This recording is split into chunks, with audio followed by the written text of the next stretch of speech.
సంది పార్లమెంటు బంగ్లాల ఎన్నో బిల్లులు పాస్ అయినాయి, ఎన్నో పెద్ద పెద్ద నిర్ణయాలు తీసుకున్నారు, ఎంతో మంది లీడర్లు మాట్లాడినరు, ఎన్నో పంచాయతీలు తశవైనాయి, ఇంకెన్నో పంచాయతీలు ఉట్టినాయి. కానీ ఈ చలికాలం మీటింగ్లో మాత్రం పార్లమెంట్లో ఉన్న లీడర్లకు చెమటలు పడతాయో కానీ పబ్లిక్కి మాత్రం చెమటలు పట్టుడైతే పక్కా.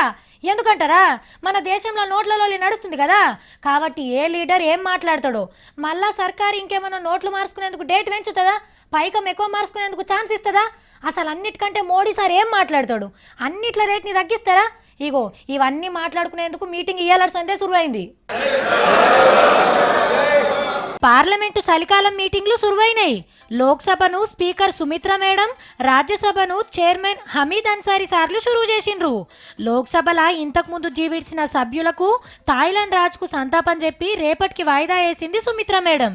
ఇక పెద్దల సభలో పెద్ద నోట్ల మిన్నే లొల్లి నడిచింది. రద్దు చేసిన ముచ్చట ముందుగానే కొందరికి ఎరకైంది అని అన్నారు ప్రతిపక్షం లీడర్లు. హిందుస్థాన్ కా సబ్సే బడా స్కామ్ కాలే ధన్ కో దూర్ కర్నే కే నామ్ పే సామ్నే ఆయేగా. జనాలు రోడ్ల మీద పడ్డారని సర్కార్ మీద గరం అయినరు. ఇక పెద్ద నోట్ల రద్దు మీద మొదలు సంధిలోలు చేస్తున్న బెంగాల్ ముఖ్యమంత్రి మమతక్క పార్టీ ఎంపీలు పార్లమెంట్ ముందుగాల గాంధీ బొమ్మ కాడ నల్ల బట్టలు కట్టుకొని పోస్టర్లు పట్టుకొని లొల్లి పెట్టిండ్రు. పార్లమెంట్ నుంచి రాష్ట్రపతి బంగ్లా దాకా నడుచుకుంటూ పోయిండ్రు.